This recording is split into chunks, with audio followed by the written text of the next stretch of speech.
Hello, ഇന്നൊരു get ready with me video ആണ് കേട്ടോ, അമ്പലത്തിൽ പോകാനായിട്ട്. അപ്പോൾ രാവിലെ തന്നെ കുളിയൊക്കെ കഴിഞ്ഞതിന് ശേഷം ഞാനൊരു മോയ്സ്ചറൈസർ അപ്ലൈ ചെയ്ത് കൊടുക്കുന്നുണ്ട്. നന്നായിട്ട് മോയ്സ്ചറൈസർ അപ്ലൈ ചെയ്തതിന് ശേഷം എൻ്റെ കണ്ണിന് ചുറ്റും കുറച്ച് കാലമായി ഒരു അലർജി ഇഷ്യൂ ഒക്കെ ആയിട്ട് ഭയങ്കര ഡ്രൈ ആണ്, ഭയങ്കര ഇച്ചിങ് ആണ് കേട്ടോ.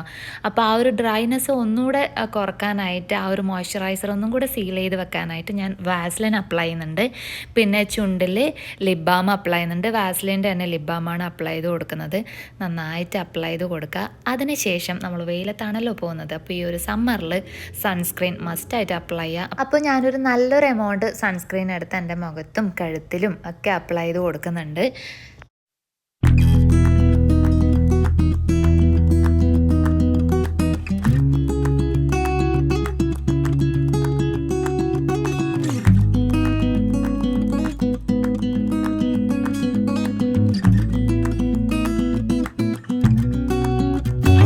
പിന്നെ നമ്മളേതായാലും അമ്പലത്തിലേക്കാണല്ലോ പോകുന്നത്, അതുകൊണ്ട് ഭയങ്കര മേക്കപ്പും കാര്യങ്ങളൊന്നും ഞാനിവിടെ യൂസ് ചെയ്യുന്നില്ല. ചെറുതായിട്ടുള്ള മിനിമൽ മേക്കപ്പ് മാത്രമേ യൂസ് ചെയ്യുന്നില്ല കേട്ടോ.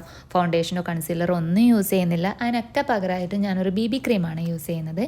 BB ക്രീം നന്നായിട്ട് മുഖത്ത് അപ്ലൈ ചെയ്തിട്ടുണ്ട്, കഴുത്തിൽ അപ്ലൈ ചെയ്യുക. പിന്നെ കൈവച്ച് തന്നെ നന്നായിട്ട് ബ്ലെൻഡ് ചെയ്യുക കേട്ടോ. എനിക്ക് തോന്നുന്നു സ്പഞ്ച് വെച്ചിട്ട് ബ്ലെൻഡ് ചെയ്യുന്നതിനും ബ്രഷ് വെച്ച് ബ്ലെൻഡ് ചെയ്യുന്നതിനേക്കാളൊക്കെ നല്ലത് കൈ വെച്ച് ബ്ലെൻഡ് ചെയ്യുന്നതാണ്. അപ്പോൾ നന്നായിട്ട് ബ്ലെൻഡ് ചെയ്തതിന് ശേഷം ഇതാ പിന്നെ ഐബ്രോസ് ഒന്ന് ഫില്ല് ചെയ്ത് കൊടുക്കുന്നുണ്ട്. അപ്പോൾ ബ്രൗൺ കളർ ഐബ്രോ പെൻസിലാണ് ഞാൻ യൂസ് ചെയ്യുന്നത്. അപ്പോൾ 2 ഐബ്രോസും നല്ല രീതിയിൽ ഫില്ല് ചെയ്ത് കൊടുത്തതിന് ശേഷം അത് നന്നായിട്ട് അതിൻ്റെ സ്പൂളി വെച്ചിട്ടൊന്ന് കോംബ് ചെയ്ത് കൂടെ കൊടുക്കുന്നുണ്ട് കേട്ടോ.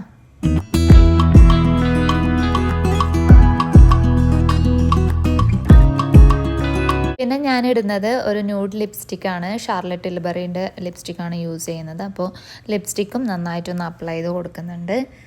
ഈ ഒരു ലിപ്സ്റ്റിക്കും കൂടെ അപ്ലൈ ചെയ്തതിന് ശേഷം എൻ്റെ ഈ ഒരു ഫേസ് മേക്കപ്പ് ഞാനിവിടെ നിർത്തുകയാണ് കേട്ടോ. കാരണം കണ്ണിന് അലർജി ഉള്ളതുകൊണ്ട് ഞാൻ കണ്ണിനൊന്നും ചെയ്തിട്ടുണ്ടായിരുന്നില്ല. എനിക്ക് സാധാരണയായിട്ട് മസ്കാര ഇടാൻ ഇഷ്ടമാണ്, ഐലൈൻ ചെയ്യാൻ ഇഷ്ടമാണ്, വല്ലപ്പോഴൊക്കെ കാജൽ യൂസ് ചെയ്യാൻ ഇഷ്ടമാണ് കേട്ടോ. അപ്പോൾ അലർജി ഉള്ളതുകൊണ്ട് ഞാൻ ഇന്നൊന്നും ചെയ്തിട്ടില്ല. അപ്പോൾ തല കഴുകിയത് കാരണം തല ഉണങ്ങിയിട്ടില്ല. അപ്പോൾ ആ ഒരു വെറ്റ് ഹെയറിൽ ഞാൻ കുറച്ച് ലീവ്-ഇൻ ക്രീം എടുത്ത് അപ്ലൈ ചെയ്തിട്ടുണ്ട്. എൻ്റെ ഹെയർ വന്നിട്ട് ഭയങ്കരമായിട്ട് ഫ്രിസി ഹെയറാണ്, അതുപോലെ ഭയങ്കര ഡ്രൈ ഹെയർ ആണ്. അപ്പോൾ അങ്ങനെയുള്ള ഹെയറുള്ള ആൾക്കാർക്ക് ഈ ഒരു ലീവ്-ഇൻ ക്രീം ഭയങ്കര നല്ലതാണ് കേട്ടോ, കുളി കഴിഞ്ഞതിന് ശേഷം യൂസ് ചെയ്യുകയാണെന്നുണ്ടെങ്കിൽ. അപ്പോൾ അത് ഇട്ടതിന് ശേഷം നന്നായിട്ട് കോംബ് ചെയ്ത് കൊടുക്കാം. കോംബ് ചെയ്തതിന് ശേഷം ഞാനിത് എൻ്റെ ഡ്രയർ വെച്ചിട്ട് ഏറ്റവും ലോ ഹീറ്റിലിട്ടിട്ട് കേട്ടോ. സാധാരണ ലോ ഹീറ്റിലിടുന്ന സമയത്ത് ഹീറ്റൊന്നും അറിയാറേയില്ല. അപ്പോൾ ലോ ഹീറ്റിലിട്ടതിന് ശേഷം നന്നായിട്ട് അത് ഉണക്കുന്നുണ്ട്. നന്നായിട്ട് മീൻസ് ഒരു 60-70% ഞാനത് ഉണക്കിയിട്ടുണ്ട് മുടി. അതിനുശേഷം ഞാൻ സാധാരണയായിട്ട് യൂസ് ചെയ്യുന്ന ഹെയർ സീറം അപ്ലൈ ചെയ്യുന്നുണ്ട്. ആ ഒരു ഷൈനിങ്ങിനും ആ ഒരു ഒന്നുകൂടെ മുടി ഒന്ന് ഒതുങ്ങാൻ വേണ്ടിയിട്ട് ഞാൻ ആ ഒരു സീറം അപ്ലൈ ചെയ്ത് കൊടുക്കുന്നുണ്ട്. പിന്നെ ആക്സസറീസ് ആയിട്ട് ഞാൻ കമ്മൽ ഇട്ടിട്ടുണ്ട്, ജുംക്കയാണ് ഇട്ടിട്ടുള്ളത് കേട്ടോ. നല്ല ഭംഗിയുള്ളൊരു ജുംക്കയാണിത്, നല്ല സൗണ്ടൊക്കെ ഉണ്ട് കേട്ടോ ആ ഒരു ജുംക്കൊക്കെ. അപ്പോൾ ഞാൻ അതൊക്കെ ഇട്ട് കൊടുത്തിട്ടുണ്ട്. ഒരു പൊട്ടുകൂടെ വെച്ച് കഴിഞ്ഞാൽ നമ്മളുടെ ഈ ഒരു ലുക്ക് കംപ്ലീറ്റ് ആയിട്ടോ. അപ്പോൾ ഞാനൊരു പൊട്ടുകൂടെ വെക്കുന്നുണ്ട്. ഒരു ബ്ലാക്ക് പൊട്ടാണ് കേട്ടോ വെച്ചിട്ടുള്ളത്, ചെറിയ പൊട്ടാണ് വെച്ചിട്ടുള്ളത്. ഞാൻ സാധാരണയായിട്ട് കുഞ്ഞു പൊട്ട് യൂസ് ചെയ്യുന്ന ആളാണ്, എനിക്ക് ഭയങ്കര വലിയ പൊട്ട് അത്ര വലിയ ഇഷ്ടമല്ല. അപ്പോൾ ഇതാണ് എൻ്റെ ഈ ഒരു ലുക്ക് വന്നിട്ട്. ഇനി നമുക്ക് ചെറിയൊരു പെർഫ്യൂമും കൂടെ എടുത്ത് അടിച്ച് കഴിഞ്ഞാൽ കംപ്ലീറ്റ് ആയി.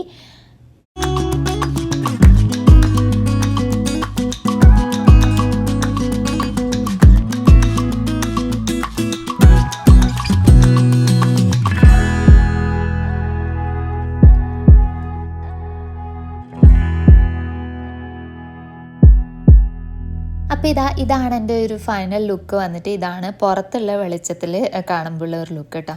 അപ്പോൾ സിമ്പിളായിട്ട് നമുക്ക് വേഗം ഒരുങ്ങാൻ വേണ്ടി പറ്റും. അങ്ങനെ നമ്മൾ അമ്പലത്തിലൊക്കെ എത്തി. ബാക്കി വീഡിയോസൊക്കെ നിങ്ങൾ എൻ്റെ ബർത്ത്ഡേ വ്ളോഗിൽ കണ്ടിട്ടുണ്ടാവും. ഞാനിത് ആക്ച്വലി എൻ്റെ ജന്മനക്ഷത്രമായ ദിവസം അമ്പലത്തിൽ പോയപ്പം ഷൂട്ട് ചെയ്ത് വെച്ചതായിരുന്നു. അപ്പോൾ ഇത്രയൊക്കെ ഉള്ളൂ നമ്മളുടെ ഈ ഒരു വീഡിയോ വന്നിട്ട്. എല്ലാവർക്കും ഇഷ്ടമായെന്ന് വിചാരിക്കുന്നുണ്ട്. ഇഷ്ടമായിട്ടുണ്ടെങ്കിൽ ലൈക്ക് ചെയ്യുക. പുതിയ വീഡിയോസായിട്ട് നമുക്ക് വീണ്ടും അടുത്ത് തന്നെ കാണാം. Bye, have a good day.